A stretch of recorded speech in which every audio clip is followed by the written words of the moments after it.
Hi, I'm Norm Abram. Welcome to the New Yankee Workshop. You're not going to believe this, but today we're actually going to start building a boat. Not just a little model boat, a real sailboat that we can go sailing in.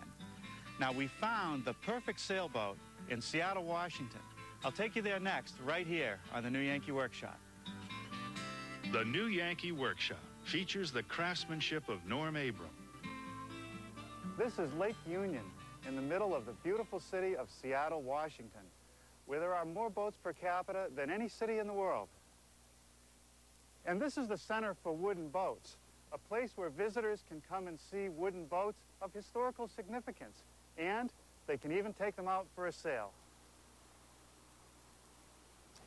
The mission is to preserve and pass on the heritage of small wooden boats.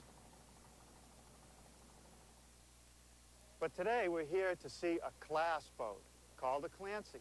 It's a highly refined 10-foot, 85-pound sailing dinghy, and it's built from only 29 basic parts. The designer of the boat is this man, Rich Colin. The name of the boat, Clancy, is Rich's dog. Bob Pickett wrote a book about building the Clancy. Bob, how difficult is it to build this boat? The boat is easy to build. It's built out of plywood and epoxy. And about how long would it take? Oh, 2 to 3 weeks. How does she sail? Fast and safe. Now, there's a whole bunch of kids here today. What are they doing? The kids built these boats, and they're having a race. Well, I don't want to miss that. Well, let's get in the committee boat and take a look. Sounds great. Start. So what's happening now, Bob? They are starting across the line. They will go down to this far buoy, sail around the buoy, and come back to the finish line here. Yeah, this looks like fun.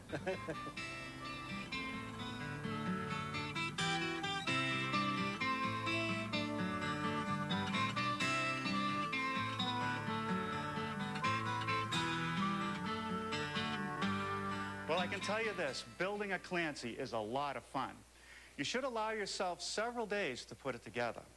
And if you decide to build one, a measure drawing is available with the materials list, and you'll hear more about that before this program ends. Now, we're going to take 2 programs to build the Clancy.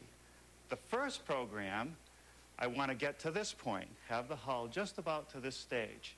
And in the second program, we'll finish it off, rig it, and take it for a sail. Now, we found in our research that in small boat building, just about everyone requires some kind of jig to get started. You build the boat, the hull, upside down. Now, here's our jig, made up of common 2x4s with plywood gussets, all assembled with screws and glue. There's some blocks at the front with the center line of the boat, and a wood strip right here, which holds this centerpiece known as a crutch. And there are also braces that keep that nice and square to the frame.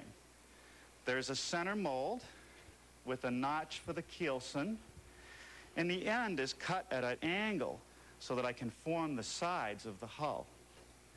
There's a notch back here in the crutch for the aft bulkhead, and also an angled notch for the transom of the boat. Now, all the information is in the plan to build this jig. The material that I chose for the boat is a marine-grade mahogany plywood. The sheets are not 4x8, they're 4x10, and you're going to use every inch of a 10-foot sheet for the sides of the boat. Now, I want to get started today by cutting out the forward bulkhead. Now, before we cut anything, let's take a moment to talk about shop safety. Be sure to read, understand, and follow all the safety rules that come with your power tools. Knowing how to use your power tools properly will greatly reduce the risk of personal injury. And remember this, there is no more important safety rule than to wear these safety glasses. Now let's get to that bulkhead.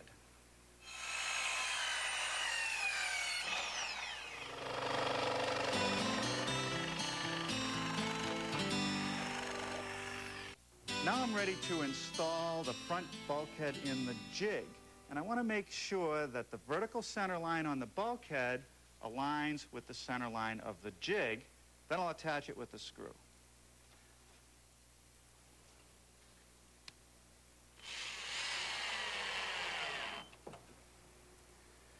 Now for the transom, which is a piece of 1/2-inch marine plywood attached to the jig in the same manner with a couple screws.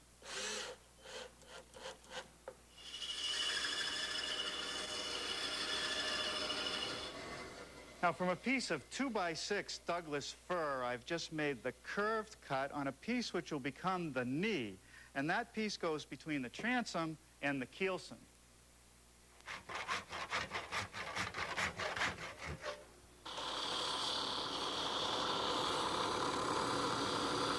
Now I'm going to attach the knee to the transom with a little bit of waterproof glue and some bronze screws. I use the bronze screws so that they can take the corrosive action of the water.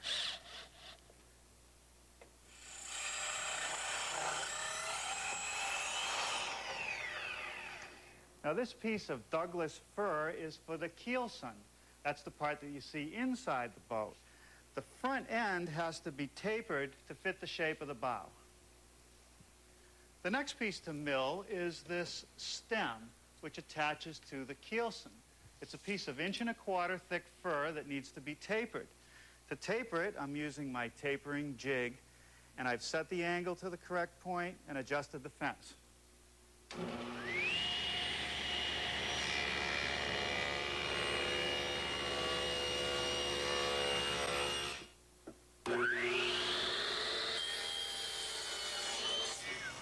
The front of the stem needs to be beveled. So I've tipped my saw blade to 30 degrees and adjusted the fence. It'll take 2 passes, 1 on each side. Now I attach the stem to the keelson with a little bit of glue and another one of those bronze screws. Well, now I've clamped the keelson on top of the knee, slipped it into the notch of the back bulkhead, here into the mold, and into the front bulkhead. Because the bottom of the boat has a slight curve to it, I'm going to have to bend down the keelson and attach it to the jig with a screw.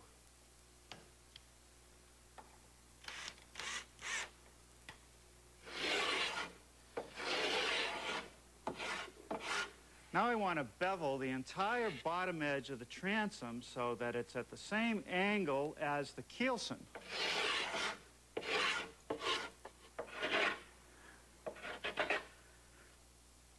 Next, I want to build this dagger board case, and it has a slot in the middle of it that goes all the way through so that the dagger board can be slipped in when we go sailing. Now, the inside surfaces will not be able to be reached again, so I've prepared them by putting on 3 coats of marine varnish. The first thing I want to do is attach these 1x2 mahogany cleats with some glue and screws. Now, here's what the dagger board case will look like when it's assembled. But I want the joints between the side pieces to be waterproof. So that's where our epoxy system comes in. Epoxies are 2-part glues. There's a resin and a hardener that must be mixed in the right proportion. And I only have about 9 to 12 minutes with each batch, so I have to move fairly quickly. I mix the resin and the hardener first, and then for a bonding operation, I want to add some filler until the glue is about the consistency of mayonnaise. Okay, that seems to be pretty good. Now what I want to do is just butter up the edges with a coat of the epoxy and clamp the pieces together. All right, now I can put the other side on and put some clamps. Now, you don't need too much clamping pressure with epoxies, just a firm grip, so these spring clamps will be plenty.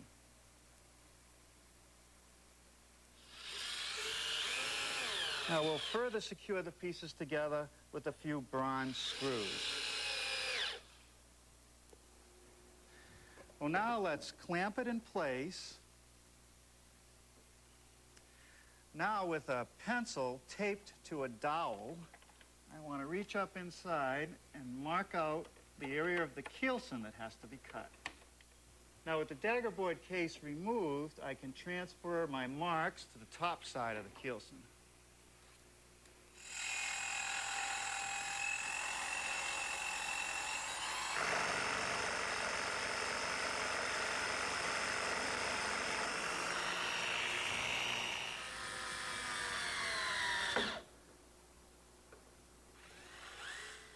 Now I've freed up the keelson and daggerboard assembly and mixed up some more epoxy, which I'm going to apply to all the bondable areas.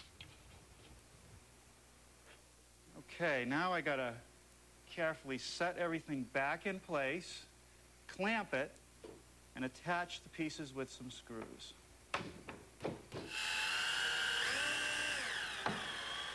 Now I want to trim the keelson so that it lines up with the bevel of the stem. Well, now we're ready to set some bottom panels, and I've applied a bead of the urethane sealant. I want to secure the bottom panels to the keelson with screws every 6 inches. Now I'm using some stainless steel ones because I ran out of ones made of bronze. Because the transom is 1/2-inch plywood, I'm able to secure the bottom with a few screws. The forward and aft bulkheads are made from 1/4-inch plywood, so I can't secure them with screws. I've squared a line from the keelson, and I'm just going to use a spot of hot glue to hold those in place.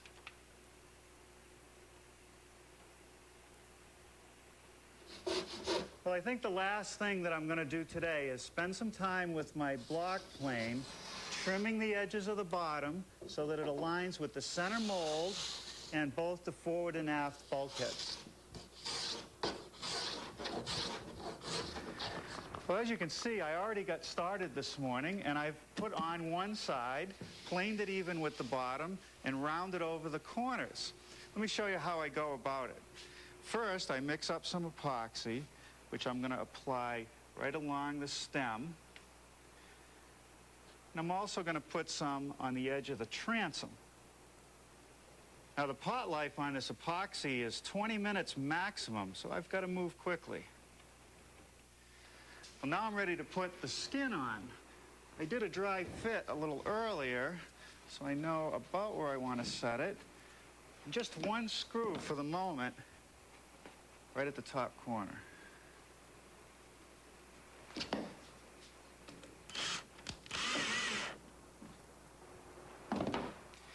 And a spring clamp down at the bottom. Now this process is called stitching, and it's a way to secure the sides to the bottom. I just use some hot glue about every 8 or 9 inches, hold it in place until it sets, and work my way from the bow all the way to the transom.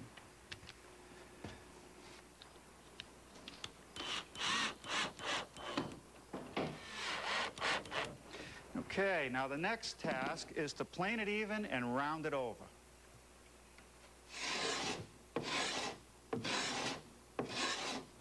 Now I'm just using my block plane to put a 1/4 round radius on all the corners.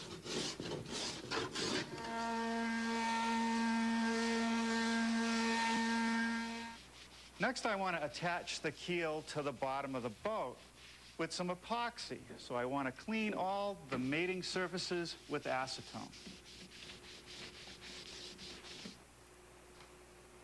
I'm going to pour it right down the center seam,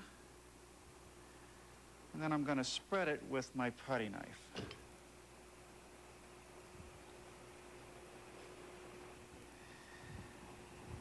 Now the keel is a piece of Douglas fir. It's tapered at the front, and it has a hole in it for the daggerboard. I formed it the same way as I did with the keelson.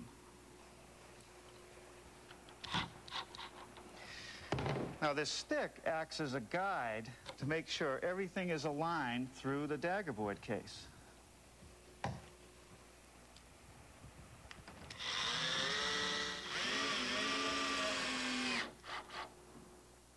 Well, now I'm mixing up another batch of epoxy, and I'm using a slightly different type of filler that's ideally suited to filling the screw holes.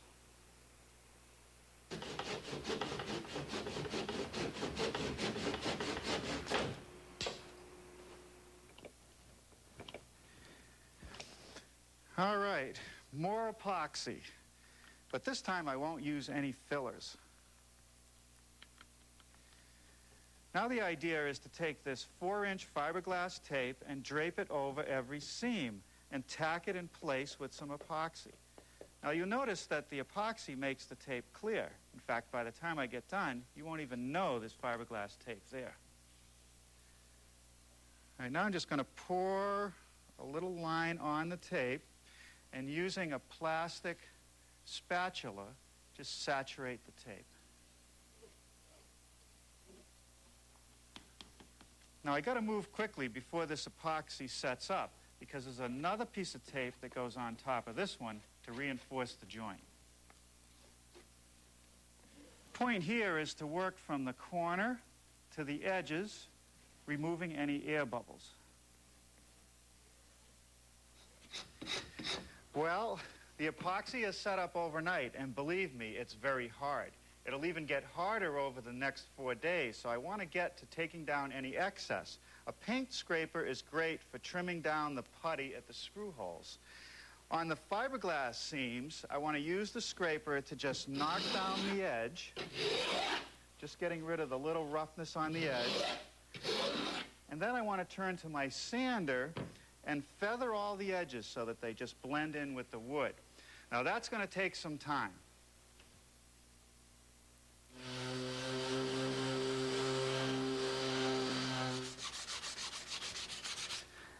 Now I hand sand the corners so that I don't sand through the fiberglass tape. Now on the prototype it took me about 4.5 hours to sand all the seams, and then I put a coat of epoxy sealer on the entire hull. And let me show you what that results in. The fiberglass tape practically disappears and is very smooth. At this stage, the hull is ready for additional coats of epoxy, paint, or varnish. 30 minutes of free calls every month for life. Sprint ahead. Now, I've just formed a couple pieces of 3/4-inch mahogany for some bulkhead stiffeners. This one goes behind the aft bulkhead. The ends are cut at an angle, actually in both directions, to fit against the sides of the bow. There's a notch in the center for a piece we'll put in later, and a little bit of a cutout to allow for the bulkhead access cover.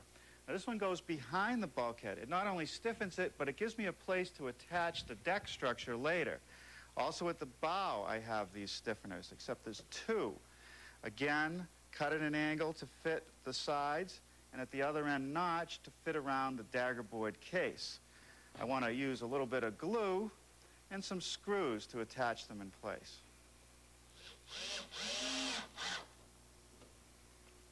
Here I'm making a couple partial bulkheads. It's a piece of 1/4-inch plywood with a little block on the back side and a stiffener on the other side. And what I have to do is just glue them on and attach them with screws.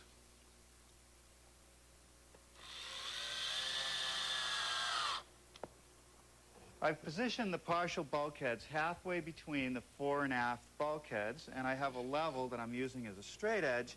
And now I'm just going to take some hot glue and tack them in place.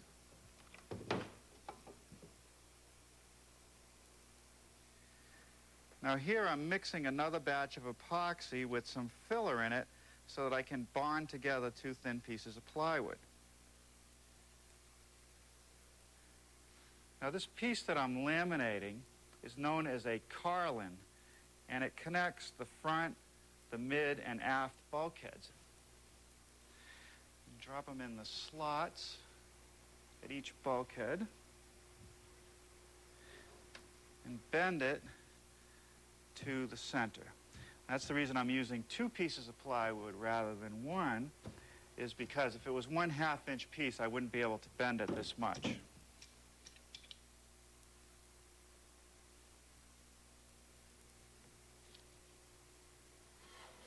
Now a couple screws into the mid bulkhead, and I can remove my bar clamp.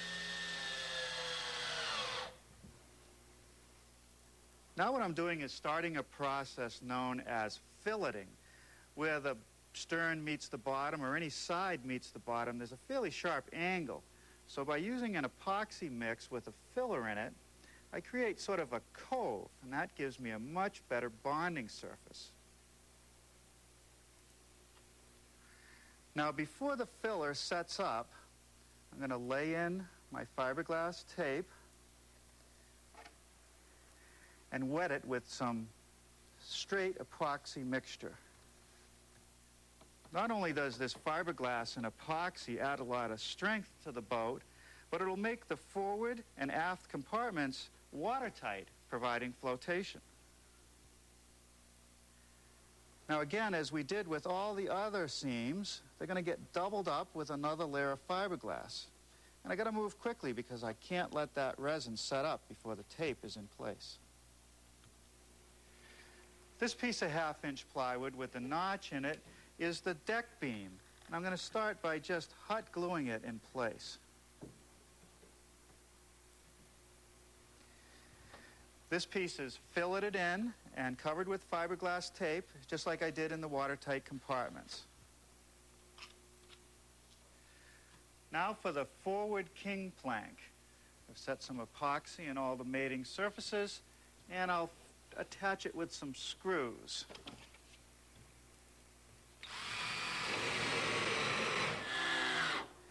A scrap block of wood attached to the stem gives me a place to fasten the front end of the king plank. Now the aft king plank, which goes between the bulkhead and the transom, is fastened in place the same way.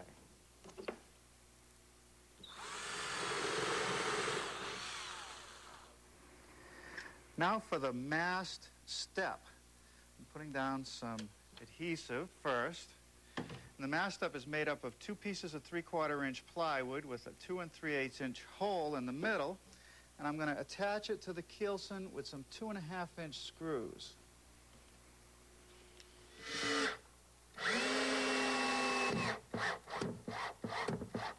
Now the tube that the aluminum mast sits in is nothing more than a piece of plumber's PVC pipe.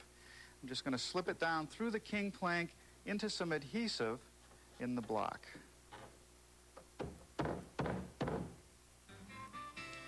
Well, that concludes episode 1 of Building a Clancy. Next time we'll